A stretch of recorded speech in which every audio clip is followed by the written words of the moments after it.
ഇതാണ് കേരളം മുഴുവൻ ഞെട്ടുന്ന വാർത്ത.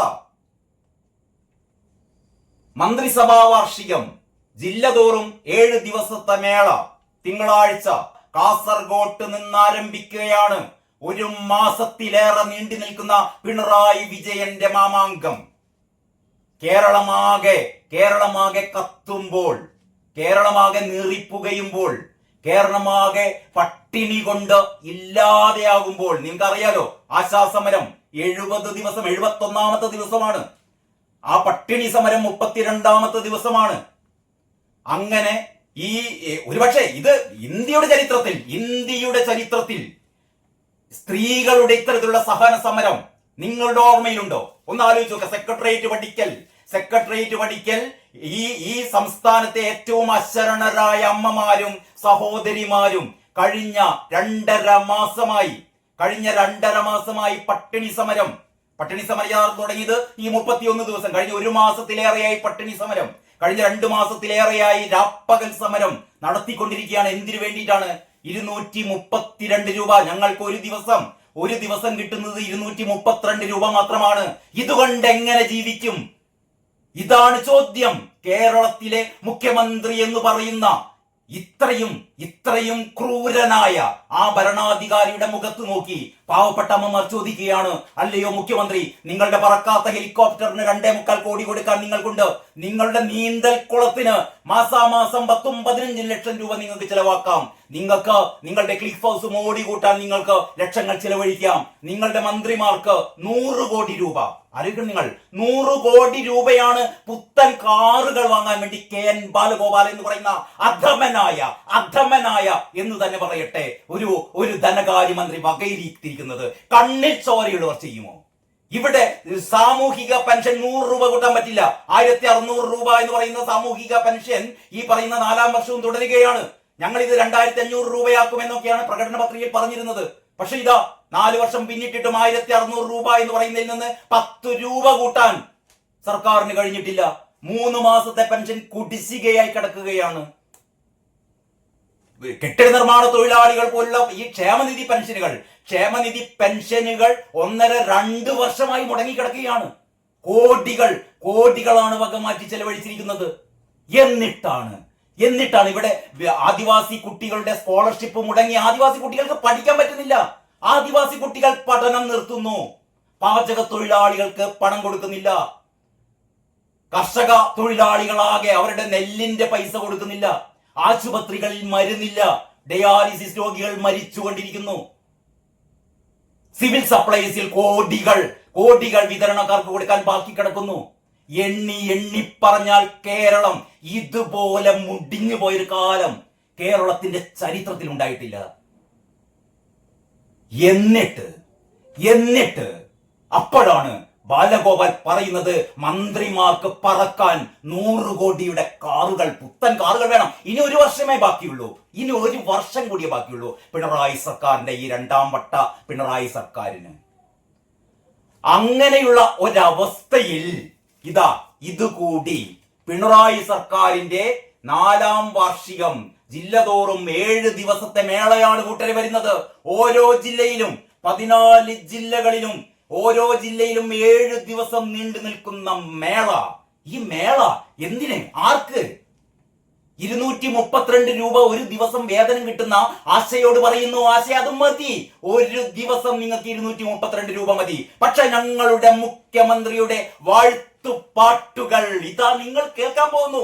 നിങ്ങൾ അതുകൊണ്ട് പണ്ട് സീരിയാജ് പറഞ്ഞ പോലെ ആ കോൾമയർ കൊള്ളാം, നിങ്ങൾക്ക് കോൾമയർ കൊള്ളാം എന്ന് പറയുകയാണ്. ആശമാരോട് പറയുകയാണ്, നിങ്ങൾ ബേജാറാവണ്ട, നിങ്ങൾ പട്ടിണി കിടക്കണ്ട. നിങ്ങൾ പട്ടിണി കിടക്കുമ്പോഴും നിങ്ങൾക്ക് എന്താ കാണാൻ പോകുന്നത് അറിയോ? ഇതാ നാളെ മുതൽ കേരളത്തിലെ മുക്കും മൂലകളിലും പിണറായി തമ്പുരാന്റെ ചിരിയാണ് നിങ്ങൾ കാണാൻ പോകുന്നത്. ഹോർഡിങ്ങുകൾ വെക്കുകയാണ്.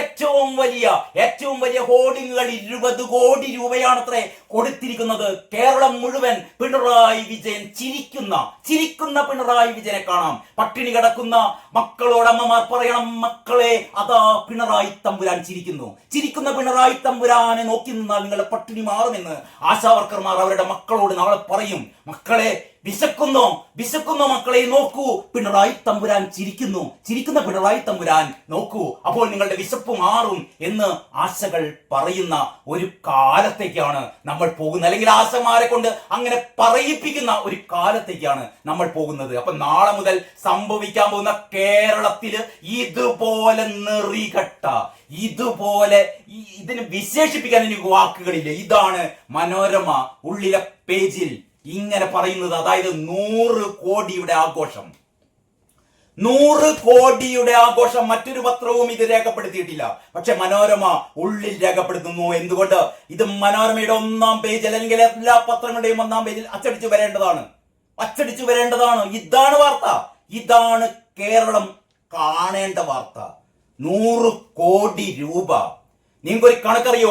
പാവം ആശാവർക്കർമാര് അവസാനം പറഞ്ഞു, ഞങ്ങൾക്ക് യഥാർത്ഥത്തിൽ ഇവര് ഈ 7000 കോടി എന്ന് പറയുന്ന, 7000 രൂപ എന്ന് പറയുന്ന ഇവരുടെ ഈ ഇൻസെന്റീവ് ഉണ്ട്, ഈ ഓണറേറിയം ഉണ്ടല്ലോ, 7000 രൂപ എന്ന് പറയുന്ന ഓണറേറിയം ഇവർ ആവശ്യപ്പെടുന്നത്, ഇത് ഞങ്ങൾക്ക് 21,000 രൂപയാക്കി തരണമെന്നാണ് ഇവരുടെ ആവശ്യം.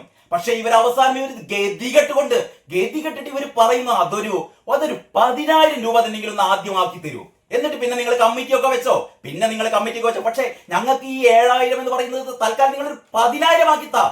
അങ്ങനെ 10,000 ആക്കണമെങ്കിൽ ഒരു മാസം 3000 രൂപ, ഒരു മാസം 3000 രൂപ തന്നെയെങ്കിലും കൂട്ടിത്തരൂ എന്ന് ആശാവർക്കർമാർ പറയുമ്പോൾ 26,125 ആശമാരാണ് കേരളത്തിലുള്ളത്. ഇവിടെ സമരം ചെയ്യുന്നത് 400 പേരാണ്, 500 പേരാണ്, 200 പേരാണ്, അല്ലെങ്കിൽ 100 പേരാണ്, 50 പേരാണ്, അല്ലെങ്കിൽ ഈ മിനിയും ബിന്ദുവും കുറച്ച് ആളുകളും മാത്രമാണ് എന്നൊക്കെ പരിഹസിക്കാം നിങ്ങൾക്ക്. പക്ഷേ ഇവർ സമരം ചെയ്യുന്നത് ഇവർക്ക് വേണ്ടി മാത്രമല്ല, ഞങ്ങൾ SUCA-ക്കാർക്ക് മാത്രം വേണ്ടി നടത്തുന്ന സമരമല്ലത്. ഇവർ നടത്തുന്ന സമരം എന്ന് പറഞ്ഞാൽ കേരളത്തിലെ 26,125 ആശമാർക്ക് വേണ്ടിയുള്ള സമരമാണ്.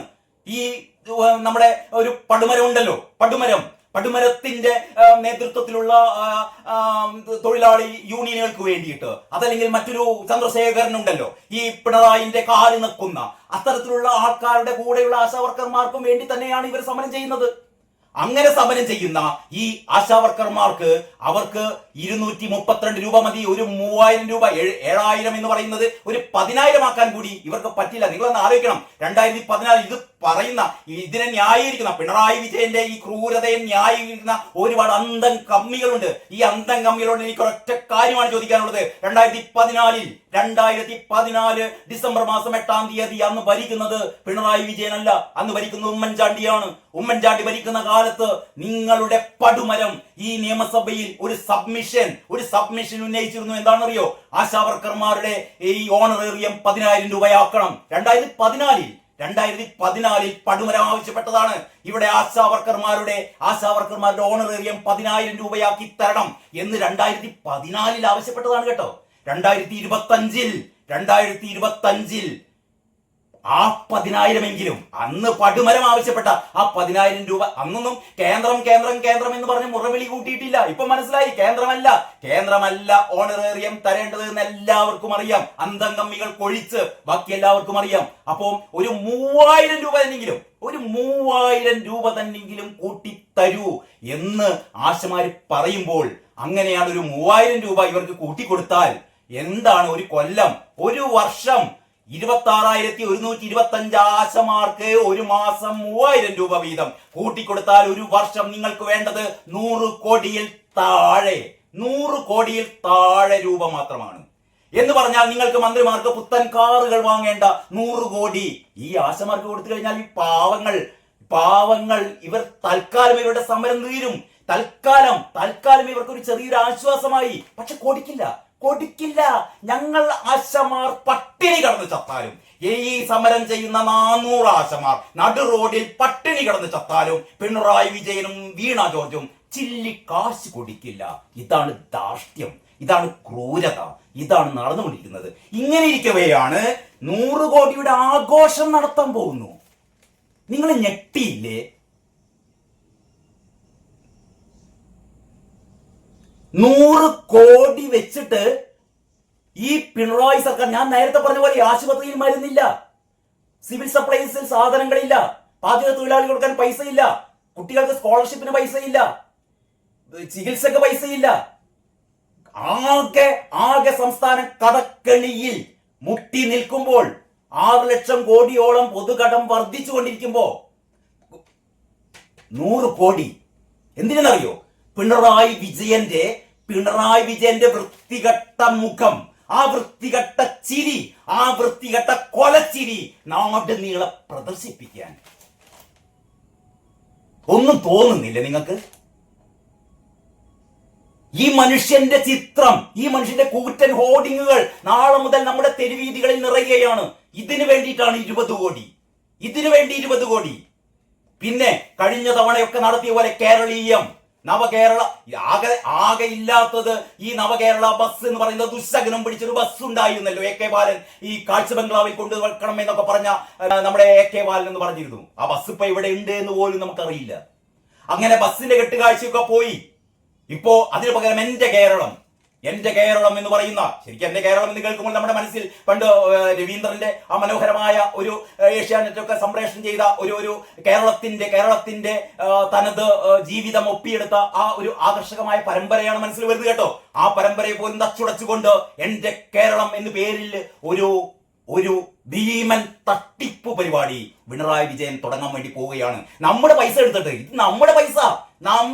പിണറായി വിജയൻ തറവാട്ടിൽ നിന്ന് കൊണ്ടുവന്ന പൈസയല്ല, പിണറായി വിജയൻ തറവാട്ടിൽ നിന്ന് കൊണ്ടുവന്ന പൈസയല്ല.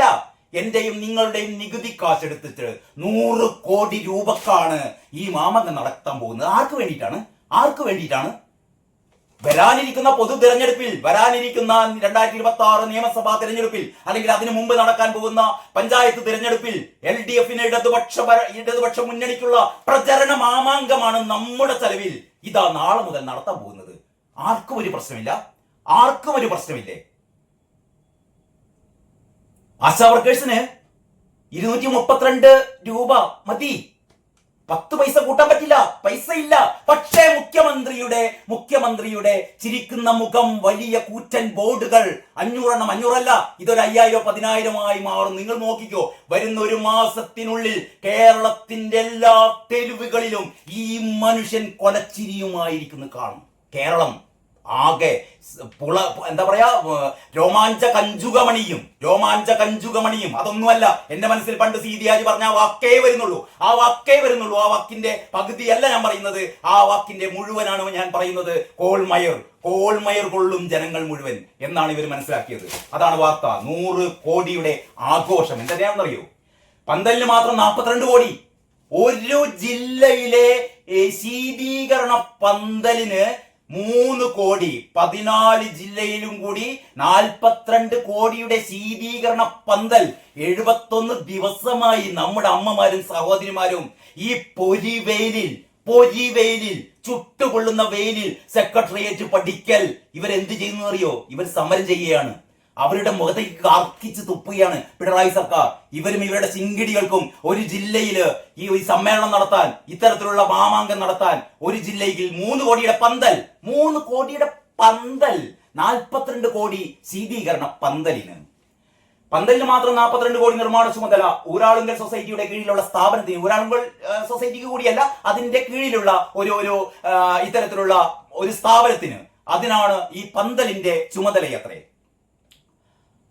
സാക്കിർ ഹുസൈന്റെ സ്പെഷ്യൽ സ്റ്റോറിയാണ്, പേര് വെച്ചെഴുതിയ സ്പെഷ്യൽ സ്റ്റോറിയാണ് ഇത്. വെറുതെ കണാകുണ എഴുതിയ സ്റ്റോറി അല്ല ഇത്, തട്ടിക്കൂട്ടി ഉണ്ടാക്കിയ സ്റ്റോറി അല്ല. പേര് വെച്ചിട്ട് സാക്കിർ ഹുസൈൻ പേര് വെച്ചെഴുതിയ സ്റ്റോറി. സംസ്ഥാന മന്ത്രിസഭയുടെ 4ാം വാർഷികം ആഘോഷിക്കാൻ സർക്കാർ 100 കോടിയിലേറെ രൂപ ചെലവിടും. 100 കോടിയുടെ കണക്കാണ് ഇപ്പോഴുള്ളത്. ഈ 100 കോടി എന്നുള്ളത് ചിലപ്പോൾ 1000 കോടിയാവാം. പിണറായി വിജയന് ആരൊക്കെ എത്രയൊക്കെ സ്പോൺസർമാർ ഇനി വരാനിരിക്കുന്നു നമ്മൾ കാണണം. ഇവിടുത്തെ വ്യവസായ പ്രമുഖരെ മുഴുവനും സ്പോൺസർഷിപ്പ് കൊടുക്കും. പക്ഷെ GST അടക്കില്ല. കാരണം GST കമ്മീഷണറാണ് ഈ സ്പോൺസർഷിപ്പ് ഒക്കെ കൂടുക. അപ്പൊ നികുതി കുറയും, നികുതി കിട്ടില്ല, നികുതി വേണ്ട. നമുക്ക് പിണറായി വിജയനെ ഈ ഫ്ലക്സ് അടിക്കുമ്പോൾ ശ്രദ്ധിക്കേണ്ട ഒരു കാര്യമുണ്ട്. പിണറായി വിജയന്റെ മാത്രം ഫ്ലക്സ് അടിക്കരുത്. പിണറായി വിജയന്റെ മോളുടെ ഫ്ലക്സും കൂടി അടിക്കണം, മരുമോന്റെ ഫ്ലക്സും കൂടി അടിക്കണം. ആ കുടുംബമാണ് നമ്മുടെ കേരളത്തിനെ രക്ഷിക്കാൻ പോകുന്നത്. അടുത്ത തവണ അതിനും അടുത്ത തവണ ഈ പറയുന്ന കൊച്ചുമോന്റെ വേറെ കുട്ടിയുടെ പടം വരെ വെച്ച് അടിക്കണം കേട്ടോ വിജയ. എല്ലാവർക്കും നമസ്കാരം. പത്രവിശേഷത്തിന്റെ പുതിയൊരു എപ്പിസോഡിലേക്ക് സ്വാഗതം. ഇന്നലെ ഒരുപാട് പ്രധാനപ്പെട്ട വാർത്തകൾ ഉണ്ടായിരുന്നു. ഇന്ന് പത്രങ്ങളൊക്കെ നോക്കിയപ്പോൾ എല്ലാ പത്രങ്ങളും ഏറ്റവും അധികം പ്രാധാന്യം കൊടുത്തത് നമ്മുടെ ഷൈൻ ടോം ചാക്കോയുടെ ലഹരി ഉപയോഗം സംബന്ധിച്ച ഒരു കേസിലാണ്. എനിക്ക് മനസ്സിലാവുന്നില്ല ഇതിലെന്താണ് ഇത്ര വലിയ വാർത്ത എന്ന്. ഒന്ന്, സിനിമയിലെ ലഹരി ഉപയോഗം ഇതൊരു എന്താ പറയാ വളരെ വളരെ വിചിത്രമായ അല്ലെങ്കിൽ അസാധാരണമായ ഒരു സംഭവമൊന്നുമല്ല. കാരണം ഇത് വർഷങ്ങൾക്ക് മുമ്പ് തന്നെ ഈ സിനിമാ രംഗത്തുള്ള ഏതാണ്ട് എല്ലാവരും തന്നെ അതില് വിട്ടു നിൽക്കുന്ന ഒന്നോ രണ്ടോ പേരൊഴികെ ബാക്കി എല്ലാവരും ലഹരി ഉപയോഗം ശീലമാക്കിയവരാണ് എന്ന് സിനിമയുമായി അടുത്തു ബന്ധമുള്ള ആൾക്കാർക്കൊക്കെ അറിയാം. പ്രത്യേകിച്ച് യുവതലമുറയൊക്കെ ഈ ലഹരിയുടെ നീരാളിപ്പിടുത്തത്തിൽപ്പെട്ടവരാണ്. ഇതിൽ ഷൈൻ ടോം ചാക്കോ മാത്രമല്ല പ്രതി. ഒരുപക്ഷെ ഷൈൻ ടോമിന്റെ പ്രത്യേക തരത്തിലുള്ള ചലനങ്ങൾ അല്ലെങ്കിൽ അദ്ദേഹത്തിന്റെ ശരീരഭാഷ ഒക്കെ കാണുമ്പോൾ ഒരു നോർമൽ അല്ലാത്ത ഒരാളെ പോലെ നമുക്ക് തോന്നാറുണ്ട്. പലപ്പോഴും ഒരുപാട് സോഷ്യൽ മീഡിയ പ്ലാറ്റ്ഫോമുകളിലൊക്കെ ഒരു താരമാണ് ഷൈൻ ടോം ചാക്കോ. ഇദ്ദേഹത്തെ പ്രകോപിപ്പിക്കാൻ വേണ്ടിയിട്ട് ഷൈൻ ടോം ചാക്കോയുടെ ആ തരത്തിലുള്ള മറുപടികൾ കിട്ടാൻ വേണ്ടിയിട്ട് നമ്മുടെ ബോച്ചയുടെ കാര്യം നമുക്കറിയാമല്ലോ. ബോച്ചയുടെ ദ്വയാർത്ഥ പ്രയോഗങ്ങൾ കേൾക്കാൻ വേണ്ടിയിട്ട് അല്ലെങ്കിൽ അത് ജനങ്ങളെ സന്തോഷിപ്പിക്കാൻ വേണ്ടിയിട്ട് ഇത്തരത്തിലുള്ള ബോച്ചയെ ഇന്റർവ്യൂ ചെയ്യുന്ന അവതാരികമാര് അല്ലെങ്കിൽ ഇത്തരത്തിലുള്ള ആങ്കർമാര് സാധാരണ ഇത്തരത്തിലുള്ള ഉത്തരങ്ങൾ കിട്ടാൻ വേണ്ടിയിട്ട് ബോച്ചയെ കൊണ്ട് ഇത്തരത്തിലുള്ള ദ്വയാർത്ഥ പ്രയോഗങ്ങൾ വരുത്തിക്കാൻ വേണ്ടിയിട്ട് ആ രീതിയിലുള്ള ചോദ്യങ്ങളാണ് ചോദിക്കുക. എന്നിട്ട് പാവം ബോച്ചയാണ് പ്രതി എന്ന് പറയുന്നത് എന്ന് പറഞ്ഞാൽ ബോച്ചയുടെ വായിൽ കോലിട്ട് കുത്തിയിട്ട് ഉണ്ടാക്കിപ്പിക്കുന്ന ചോദ്യങ്ങളാണ്. ഏതാണ്ട് അതേപോലെയാണ് ഷൈൻ ടോം ചാക്കോയുടെ ഈ അടുത്ത് വന്ന അദ്ദേഹത്തിന്റെ പല ഇന്റർവ്യൂകളും ഒരുപാട് പുതിയ പെൺകുട്ടികൾ ഷൈൻ ടോം ചാക്കോയെ ഇന്റർവ്യൂ ചെയ്യുന്ന സമയത്ത് ഈ മനുഷ്യൻ കാട്ടിക്കൂട്ടുന്ന എന്താ പറയാ കോമാളിത്തരങ്ങള് ഇത് യഥാർത്ഥത്തിൽ ഇദ്ദേഹത്തെ കൊണ്ട് കാട്ടിക്കൂട്ടുകയാണ്. മിമിക്രി താരങ്ങള് ഷൈൻ ടോം ചാക്കോയെ അവതരിപ്പിക്കുന്നത് ഇദ്ദേഹം ശരിക്കും കസാരയിൽ ഇരിക്കില്ല, അദ്ദേഹം കാല് രണ്ടും മേലേക്കാക്കി അല്ലെങ്കിൽ നിലത്തിരിക്കുന്ന ആ രീതിയിലുള്ള ഒരു രീതി ഷൈൻ ടോം ചാക്കോക്കുണ്ട്. അപ്പൊ ഇവിടെ ഏറ്റവും പുതുതായിട്ട് ഇപ്പം വിൻസി അലോഷ്യസിനെ കുറിച്ച് ഷൈൻ ടോം ചാക്കോ പറയുന്നെന്ന് പറഞ്ഞാൽ ഇതൊരു ഈഗോ കോംപ്ലക്സ് ആണ്, ഒരു ഈഗോ പ്രശ്നമാണ് ഈ വിൻസിക്കുള്ളത്, അല്ലെങ്കിൽ പ്രത്യേകിച്ച് അങ്ങനത്തെ പ്രശ്നങ്ങളൊന്നും ഇല്ല എന്ന് പറയുന്നു. ഇപ്പൊ ഷൈൻ ടോം ചാക്കോ അവസാനം ഇന്ന് എന്താ പറയാ പോലീസിന് മുമ്പിൽ കഴിഞ്ഞ ദിവസം ഹാജരായി അദ്ദേഹത്തിന്റെ എതിരെ കേസെടുത്തു. അതിന് ജാമ്യം കിട്ടി, സ്റ്റേഷൻ ജാമ്യം കിട്ടി. അത്രയേ ഉള്ളൂ. ഇതിലൊന്നും വലിയ ഒച്ചപ്പാടും ബഹളൊന്നും ഉണ്ടാക്കേണ്ട കാര്യമില്ല. ഷൈൻ ടോം ചാക്കോ 3-ാം നിലയിൽ നിന്ന് 2-ാം നിലയിൽ ചാടി, 2-ാം നിലയിൽ നിന്ന് താഴത്തെ എന്താ പറയാ സ്വിമ്മിംഗ് പൂളിലേക്ക് ചാടി, അവിടെ നിന്ന് ബാൽക്കണി വഴി അല്ലെങ്കിൽ ഈ റിസപ്ഷൻ വഴി ഇദ്ദേഹം പുറത്തേക്ക് ഓടി രക്ഷപ്പെട്ടു, ആരുടെയോ ബൈക്കിന്റെ പിന്നിൽ കയറിപ്പോയി തുടങ്ങിയ സിനിമ സ്റ്റൈലിലുള്ള കഥകളും തുടങ്ങിയ കാര്യങ്ങളൊക്കെയാണ് ആൾക്കാർക്ക് താല്പര്യം. ഇതിലൊന്നും ഒരു കാര്യവുമില്ല കൂട്ടരെ. ഷൈൻ ടോം ചാക്കോ ഒക്കെ പറഞ്ഞിട്ട് എല്ലാ പ്രധാന നടന്മാരും ലഹരി ഉപയോഗിക്കുന്നവരാണ് എന്ന് പറഞ്ഞു. ഇതിലെന്താ എന്നെ മാത്രം ഇങ്ങനെ ടാർഗറ്റ് ചെയ്യേണ്ട കാര്യം? എന്ത്? സിനിമാ മേഖലയിൽ ബഹുഭൂരിപക്ഷം ആളുകളും ലഹരി ഉപയോഗിക്കുന്നവരാണ്. ലഹരി അടിമകളാണെന്ന് ഞാൻ പറയുന്നില്ല കേട്ടോ, ലഹരിക്ക് അടിമകളൊന്നുമല്ല, ലഹരി ഉപയോഗിക്കുന്നവരാണ്. അപ്പൊ ഈ ലഹരി ഉപയോഗിക്കുക, അപ്പൊ ഞാൻ കഴിഞ്ഞൊരു വീഡിയോ ചെയ്തിരുന്നു, നമ്മുടെ ഇപ്പോഴത്തെ കൺസെപ്റ്റ് എന്ന് പറഞ്ഞാൽ മദ്യപാനം അത് നല്ലതാണ്, മദ്യപാനം ലഹരിയല്ല. ലഹരി എന്ന് പറയുന്നത് കഞ്ചാവ് അല്ലെങ്കിൽ ഇത്തരത്തിലുള്ള MDMA പോലുള്ള രാസ പദാർത്ഥങ്ങൾ, ഇതൊക്കെയാണ് ലഹരി. ആ രീതിയിലാണ് നമ്മളൊരു നെഗറ്റീവ്. കാരണം മദ്യത്തെ തൊട്ട് കളിക്കാൻ പറ്റില്ല. കാരണം മദ്യം നിരോധിക്കാനോ അല്ലെങ്കിൽ മദ്യത്തിന്റെ മേലെ ദൂഷ്യം ചെലുത്താനൊന്നും പറ്റില്ല. കാരണം മദ്യമാണ് നമ്മുടെ സംസ്ഥാനത്തിന്റെ ഒരു ഐശ്വര്യ പദാർത്ഥമാണ് മദ്യം. പ്രത്യേകിച്ച് കള്ള് എന്നൊക്കെ പറഞ്ഞിട്ടാണെങ്കിൽ ഇതൊരു എന്താ പറയാ ആരോഗ്യപാനീയമാണ്. അപ്പൊ മദ്യം, കള്ള്, ഈ കഞ്ചാവ്, MDMA എല്ലാം ലഹരിയാണ്. പക്ഷെ ലഹരി എന്ന് പറയുന്ന ഒരു കോമൺ പദം ഇതിൽ ഉപയോഗിക്കാൻ ഒരു സമ്മതിക്കില്ല. കള്ളും മദ്യവും വിദേശ നിർമ്മിത മദ്യമൊക്കെ മാറ്റിവെക്കും, അത് നമ്മുടെ സാധനം, അത് കഴിക്കുന്നതിന് പ്രത്യേകിച്ച് കുഴപ്പമില്ല. പക്ഷെ കഞ്ചാവ് തൊടാൻ പാടില്ല, MDMA തൊടാൻ പാടില്ല. ഇവിടെയാണ് നമ്മുടെ സിനിമാ മേഖലയിൽ ഇതിനൊന്നും ഒരു അതിർവരമ്പുകളുമില്ല. കാരണം സിനിമാ മേഖല അങ്ങനെയാണ്. അതിന് നമുക്കൊരു വിശുദ്ധിയുടെ നിറന്ന് ചാർത്തി കൊടുക്കേണ്ട കാര്യമില്ല. കള്ളപ്പണക്കാരുടെ കേന്ദ്രമാണ്, ഇത്തരത്തിലുള്ള ബ്ലാക്ക് മണി വൈറ്റ് മണി ആക്കുന്നവരുടെ കേന്ദ്രമാണ്, ലഹരി ഒഴുകുന്ന കേന്ദ്രമാണ്. ഇതൊക്കെ ഏതാണ്ട് എല്ലാവരും അംഗീകരിച്ചതാണ്. ഇത് ഇന്നത്തെ പ്രധാന പ്രശ്നമൊന്നുമല്ല. ഇന്നലെകളിലും മെനയാന്നും ഇതിനു മുമ്പും ഒക്കെ സിനിമ അങ്ങനെയാണ്. ഇപ്പൊ പുതിയ കാലത്തിനനുസരിച്ച് ഇതിന്റെ ഒരു വേഗത കൂടി, അത്ര മാത്രമേ ഉള്ളൂ. അപ്പൊ ഞാൻ പറഞ്ഞുകൊണ്ട് വന്നത്, ഇന്നിറങ്ങിയ എല്ലാ പത്രങ്ങളും, ഇപ്പം മലയാള മനോരമയുടെ ഒരു വീഡിയോ ഞാൻ നേരത്തെ ചെയ്തിരുന്നു. ജസ്റ്റ് ഒരു തലക്കെട്ട് വെച്ച് മാത്രം അതല്ല ചെയ്തത്. ഇപ്പൊ മലയാള മനോരമയുടെ ഇന്നിറങ്ങിയ മലയാള മനോരമയുടെ മെയിൻ സ്റ്റോറി എന്ന് പറയുന്നത് ലഹരി ഉപയോഗം സമ്മതിച്ച നടനെ അറസ്റ്റ് ചെയ്തു ജാമ്യത്തിൽ വിട്ടു. ലഹരി ഉപയോഗിച്ച ഷൈൻ ടോംസ് ഒക്കെ പറഞ്ഞു ഞാൻ ലഹരി ഉപയോഗിച്ചിട്ടുണ്ട്. ഇതെല്ലാവർക്കും അറിയുന്ന കാര്യമാണ്. അദ്ദേഹത്തെ അറസ്റ്റ് ചെയ്ത് വിട്ടു. ഇനി ഇതാ ചോദ്യം ചെയ്യാൻ പോകുന്നു. ചാടിയ ഷൈൻ കൂട്ടിലായി. കൂട്ടിലായിട്ടൊന്നുമില്ല. കൂട്ടിലാക്കാൻ പറ്റില്ല. വേറൊന്ന് നമ്മള് ഈ എന്താ പറയാ, കഴിഞ്ഞ ഒരു വർഷത്തിനുള്ളിൽ നമ്മുടെ സിനിമാ രംഗത്തെ പ്രഗത്ഭ സംവിധായകരും നടന്മാരും ഉൾപ്പെടെ എത്ര പേരെയാണ് ലൈംഗിക പീഡന ആരോപണത്തിന്റെ പേരില് കേസുകൾ എടുത്ത്. എന്നിട്ട് എന്തായി? ആർക്കൊക്കെ എതിരെ? പ്രശസ്ത സംവിധായകര്, പ്രശസ്ത നടന്മാര്, ഇവർക്കൊക്കെ എതിരെ ഏതാണ്ട് 10-40ഓളം കേസുകൾ എടുത്തു. 10-12 ഏറ്റവും പ്രമുഖരായ ആൾക്കാർക്കൊക്കെ എതിരെ കേസെടുത്തു. അവസാനം എന്ത് സംഭവിച്ചു?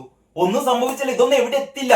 കാരണം ഏറ്റവും പ്രധാനപ്പെട്ട മാലാപാർവതി കഴിഞ്ഞ ദിവസം പറഞ്ഞ ഒരു കാര്യം, ഇപ്പൊ രഞ്ജിതയൊക്കെ മാലാപാർവതിക്കെതിരെ ഒരുപാട് ആരോപണങ്ങളിലേക്കാണ്. ഈ ഷൈന്റെ കാര്യത്തിൽ തന്നെ മാലാപാർവതി പറഞ്ഞു, ഇതിലൊന്നും ഈ രീതിയിലല്ല പ്രതികരിക്കേണ്ടത്. ഞാൻ ചോദിക്കട്ടെ, ഇപ്പൊ വിൻസി അലോഷ്യസ് എന്ന് പറഞ്ഞ ഒരു പുതുമുഖ നടി എന്ന് തന്നെ പറയട്ടെ. കാരണം ആ കുട്ടി അവാർഡൊക്കെ നേടിയ വ്യക്തിയാണ്, നല്ല അഭിനയിക്കുന്ന ആളൊക്കെയാണ്. പക്ഷെ പുതിയതായി രംഗത്ത് വന്ന വിൻസി അലോഷ്യസ് ഇങ്ങനെ ഒരു സംഭവം ഉണ്ടാവുമ്പോൾ ഇവരാദ്യം ഫേസ്ബുക്കിൽ ഇടുന്നു, ഇൻസ്റ്റയിൽ ഇടുന്നു, അത് കഴിഞ്ഞ് അമ്മക്ക് പരാതി കൊടുക്കുന്നു, അത് കഴിഞ്ഞ് ഫെഫ്കക്ക് പരാതി കൊടുക്കുന്നു, അത് കഴിഞ്ഞ് മറ്റ് ഇന്റേണൽ ഇവരുടെ ഒരു കമ്മിറ്റിക്ക് പരാതി കൊടുക്കും. സിനിമ ഇവര് അഭിനയിച്ചുകൊണ്ടിരിക്കുന്ന സൂത്രവാക്യം അങ്ങനെ എന്തോ പറഞ്ഞ സിനിമയുടെ അണിയറ പ്രവർത്തകർക്ക് പരാതി കൊടുക്കുന്നു. ഇതൊന്നും അല്ലല്ലോ ചെയ്യേണ്ടത്. ഞാൻ ചോദിക്കട്ടെ, വിൻസി അലോഷ്യസിന് നേരെ ഒരു ലൈംഗിക അതിക്രമം ഉണ്ടായാൽ എന്താ ചെയ്യേണ്ടത്?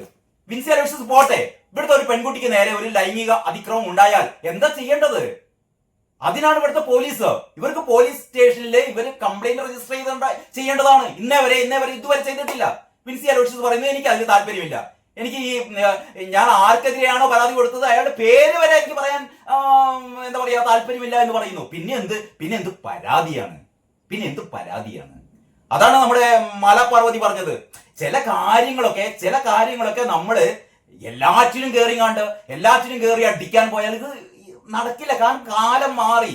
ഇങ്ങനെയുള്ള പല ആൾക്കാരെയും നമ്മൾ നേരിടേണ്ടത് എല്ലാവരും ഇങ്ങനെ അടിച്ചുകൊണ്ട് നേരിടാൻ പറ്റില്ല. വളരെ തന്ത്രപരമായി നേരിടേണ്ടതാണ്. അപ്പം ഞാൻ മാലാപാർവതിയുടെ കാര്യം വെച്ചിട്ട് ഞാൻ വേറൊരു വീഡിയോ ചെയ്യുന്നുണ്ട്. അതിലേക്ക് ഞാൻ കൂടുതൽ കടക്കുന്നില്ല. അപ്പൊ ഞാൻ പറഞ്ഞുകൊണ്ട് വരുന്നത്, ചാടിയ ഷൈൻ കൂട്ടിലായി എന്നൊക്കെ പറഞ്ഞിട്ട് മലയാള മനോരമയെ മാത്രമല്ല ഞാൻ കുറ്റപ്പെടുത്തുന്നത്. മലയാള മനോരമയുടെ ഏറ്റവും പ്രധാനപ്പെട്ട സ്റ്റോറി ഇതാണ്. അത് കഴിഞ്ഞിട്ട് ഇതിന്റെ മറ്റു കഥകൾ ഉള്ളിലെ പേജിലുണ്ട്. ഇനി നമുക്ക് കേരള കൗമുദി എടുത്തു കഴിഞ്ഞാൽ, കേരള കൗമുദി ഇപ്പൊ എങ്ങനെയാ കൊടുത്തു നോക്കട്ടെ. കേരള കൗമുദിയും മെയിൻ സ്റ്റോറി അത് തന്നെയാണ്. ലഹരി ഉപയോഗം സമ്മതിച്ചു, ഷൈൻ ടോം അറസ്റ്റിൽ. ലഹരി വസ്തുവുമായി പിടിക്കാത്തതിനാൽ ജാമ്യത്തിൽ വിട്ടു. കേസിൽ ഒന്നാം പ്രതിയാണ്. നഖം, മുടി ഇവയൊക്കെ പരിശോധനയ്ക്ക് പോകുന്നു. വിഷ്ണു ദാമോദറിന്റെ സ്റ്റോറിയാണ്. ഒന്നും സംഭവിക്കാൻ പോകുന്നില്ല. പിന്നീട് മാതൃഭൂമിയുടെ സ്റ്റോറി ഇതാണ്. ലഹരി ബന്ധം സമ്മതിച്ച് ഷൈൻ. എന്തോ ഭയങ്കര സംഭവം. ലഹരി ബന്ധം സമ്മതിച്ച് ഷൈൻ. എല്ലാവർക്കും അറിയുന്നല്ലേ ഷൈൻ ലഹരി ഉപയോഗിക്കുന്നുണ്ട്. ഷൈൻ പറഞ്ഞാൽ ലഹരി ഉപയോഗിക്കുന്നുണ്ട്. ഞാൻ മാത്രമല്ല, സിനിമയിലെ മിക്കവാറും ആൾക്കാരൊക്കെ ലഹരി ഉപയോഗിക്കുന്നുണ്ട് എന്ന് പറഞ്ഞു. ഇതാ തിളക്കം മങ്ങി. കാരണം അങ്ങനെയാണല്ലോ ഈ ലഹരി വിരുദ്ധ ഒരു ക്യാമ്പയിനോ ഷൈനിങ് ആ രീതിയിൽ എന്തോരാണ് പേരൊക്കെ ഇട്ടതാണെന്ന് എനിക്ക് തോന്നുന്നത്. അതുകൊണ്ടാണ് തിളക്കം മങ്ങി. ഷൈൻ ടോം ചാക്കോ അറസ്റ്റിൽ, ജാമ്യത്തിൽ വിട്ടു. തിങ്കളാഴ്ച വീണ്ടും ചോദ്യം ചെയ്യലിന് ഹാജരാകും. ചുമത്തിയിരിക്കുന്നത് ചെറിയ കുറ്റങ്ങൾ ചുമത്താനേ പറ്റുള്ളൂ. അല്ലാതെ ഷൈൻ ടോം ചാക്കോ ഇവിടെ ലഹരി വിൽപ്പന നടത്തിയെന്നോ ഷൈൻ ടോം ചാക്കോയിൽ നിന്ന് ഒരുപാട് ലഹരി വസ്തുക്കൾ ഇത്തരത്തിൽ പിടിച്ചെടുത്തു എന്നൊന്നും നമുക്ക് അങ്ങനെയുള്ളൊരു തെളിവില്ല, ഒന്നുമില്ല. ഇത് വിൻസി അലോഷ്യസ് പറയുന്നു ഇയാള് ഏതൊരു സിനിമയുടെ സെറ്റിൽ ലഹരി ഉപയോഗിക്കുന്നതായി കണ്ടു എന്ന്. അതിപ്പോ ലഹരി ആണോ എന്ന് തന്നെ അറിയില്ല. ഇതിനൊക്കെ എന്ത് തെളിവാണുള്ളത്? അപ്പൊ അങ്ങനെ മാതൃഭൂമിയും ഈ രീതിയിൽ ഭയങ്കരമായിട്ട് ഒരു ഹൈപ്പ് കൊടുത്തും കണ്ട് ഹെഡിങ് കൊടുത്തു. ഇനി മാധ്യമം അതേപോലെ തന്നെ ലഹരി കേസിൽ കടുപ്പിച്ച് പോലീസ്. ഷൈൻ ടോം ചാക്കോ അറസ്റ്റിൽ, ജാമ്യം എന്നൊക്കെ പറഞ്ഞിട്ട് മേലെ ഒരു പേജിന്റെ ഒരു 1/3 മുകളിൽ മുഴുവനും അത് തന്നെയാണ് മാധ്യമത്തിന്റെയും. ഇനി നമ്മള് ദേശാഭിമാനി എങ്ങനെയാണപ്പോ? ദേശാഭിമാനി അത് ടോപ്പ് മെയിൻ സ്റ്റോറി അല്ല. മെയിൻ സ്റ്റോറി അവരുടെ രാഷ്ട്രീയ താല്പര്യം അനുസരിച്ച് വേറൊരു സാധനമുണ്ട്. മുസ്ലിം ക്രൈസ്തവ മുനമ്പ ഭൂമി തർക്കം മുസ്ലിം ക്രൈസ്തവ പ്രശ്നമല്ല. കാരണം മുസ്ലിങ്ങളെയും ക്രിസ്ത്യാനികളെയും ഒക്കെ കയ്യിലെടുക്കാൻ വേണ്ടിയിട്ടുള്ള ഒരു തന്ത്രത്തിന്റെ ഭാഗമായിട്ടുള്ള ഒരു മാനിപ്പുലേറ്റഡ് സ്റ്റോറി. അവർ കിടക്കട്ടെ. ഷൈൻ ടോം ചാക്കോ അറസ്റ്റിൽ, ഇതാണ് ടോപ്പ് ബാർ എന്ന് പറയുന്നത്.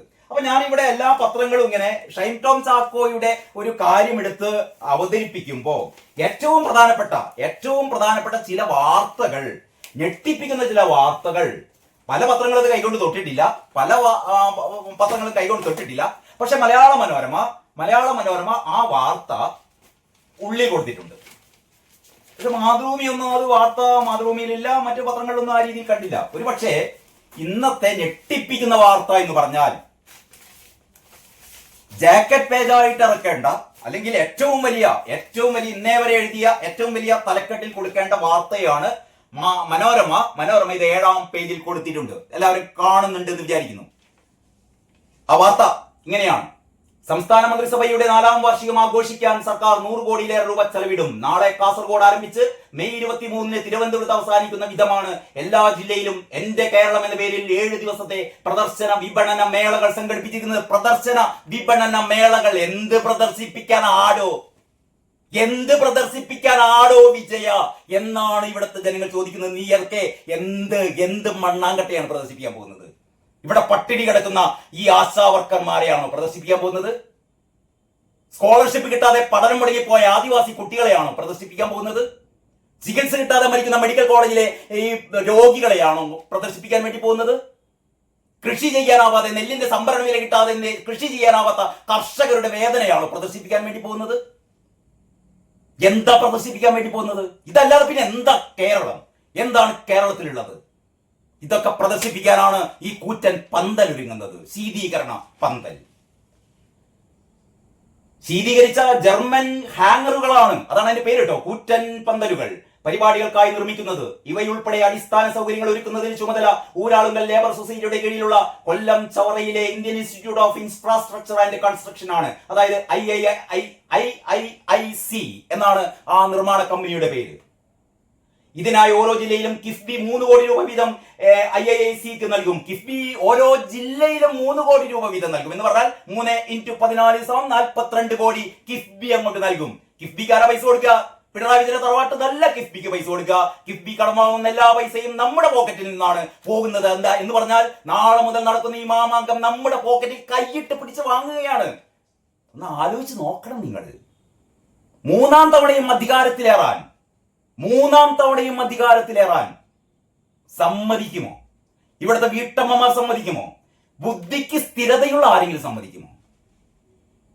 അന്തംകമ്മികൾക്ക് എന്തും പറയാം. അന്തംകമ്മികൾക്ക് പിണറായി വിജയന്റെ OV വിജയന്റെ ധർമ്മപുരാണം ഒരിക്കൽ കൂടി ഒന്ന് വായിക്കണം.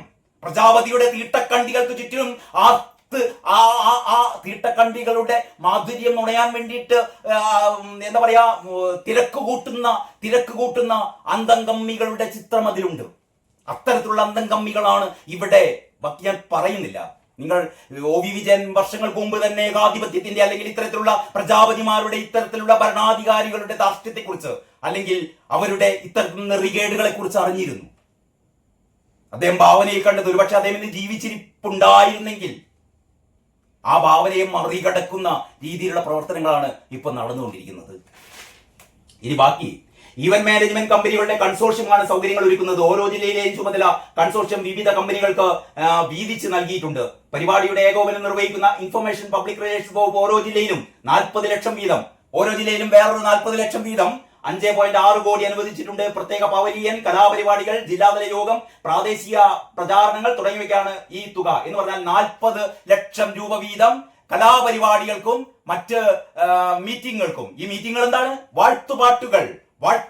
പിണറായി വിജയന് ജയ പാടുക. എന്തൊക്കെയാണ്? കഴുകൻ മുതൽ സൂര്യൻ മുതൽ അങ്ങോട്ടേക്ക് കാരണഭൂതം വരെയുള്ള ഈ വാഴ്ത്തുപാട്ടുകൾക്ക് വേണ്ടിയിട്ടാണ് ഓരോ ജില്ലക്കും 40 ലക്ഷം രൂപ PRD അനുവദിച്ചിരിക്കുന്നത്.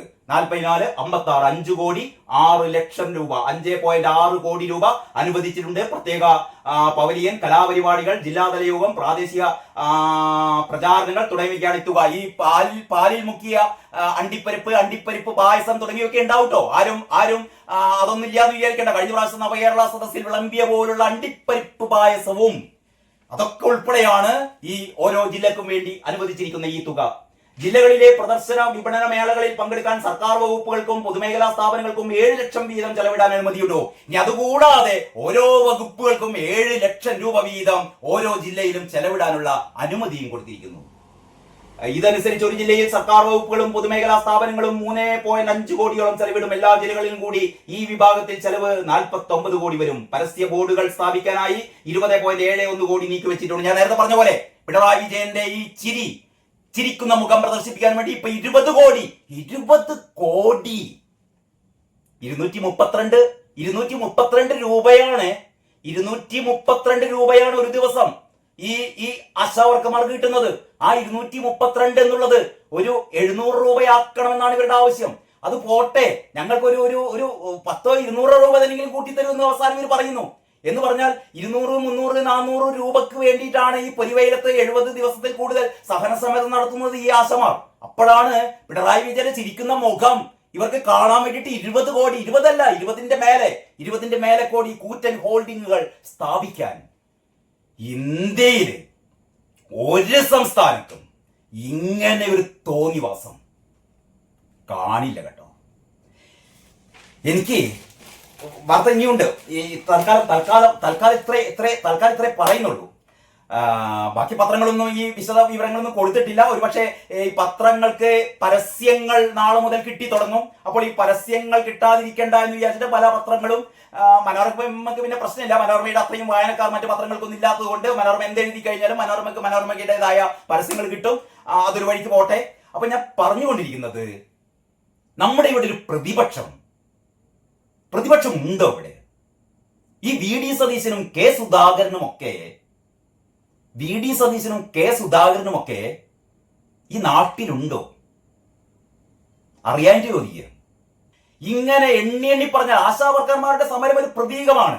ഈ പ്രതീകം എന്ന് പറഞ്ഞാൽ ഞാൻ നേരത്തെ പറഞ്ഞ പോലെ കേരളത്തിൽ, ഒരുപക്ഷെ ഇന്ത്യയിൽ തന്നെ ഒരു അടിസ്ഥാന വർഗത്തിൽപ്പെട്ട സ്ത്രീകൾ മാത്രം നടത്തുന്ന ഇത്രയും ദീർഘിച്ച ഒരു സമരം എന്റെ അനുഭവത്തിൽ ഞാൻ കണ്ടിട്ടില്ല. ഇത്രയും ദീർഘകാലം 71 ദിവസം പിന്നിട്ടിട്ടും സ്ത്രീകൾ നടത്തുന്ന സമരം. ഇതൊക്കെ നടന്നിട്ടും ഈ പറയുന്ന പ്രതിപക്ഷ പാർട്ടികൾ പിണറായി വിജയന്റെ ചെരുപ്പ് നക്കിയിരിക്കല്ലാതെ ഇവര് വല്ലത് ചെയ്യുന്നുണ്ടോ? കഷ്ടം എന്നല്ല അത് പറയാനാണ്. ഈ വരുന്ന പഞ്ചായത്ത് തെരഞ്ഞെടുപ്പിൽ എന്തൊക്കെയാണ് സംഭവിക്കാൻ പോകുന്നത്? 2026 നിയമസഭാ തെരഞ്ഞെടുപ്പിൽ എന്തൊക്കെ ആയിരിക്കും സംഭവിക്കാൻ പോകുന്നത്? വളരെ വളരെ വളരെ കൗതുകകരമായ ഒരുപാട് രാഷ്ട്രീയ അട്ടിമറികൾ, രാഷ്ട്രീയ നീക്കങ്ങൾ കേരളത്തിൽ സംഭവിക്കാൻ വേണ്ടി പോകുന്നുണ്ട്. ഓരോന്നോരോന്നായി പറയാം.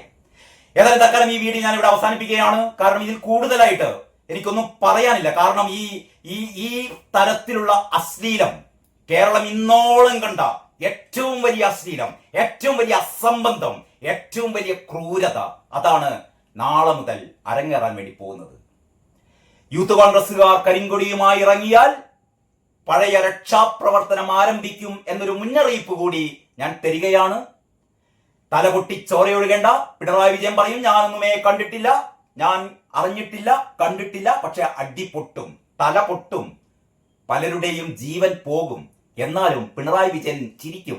നാട് മുഴുവൻ പിണറായി വിജയൻ ചിരിക്കുന്ന ഈ ഹോർഡിങ്ങുകൾ നിറയും.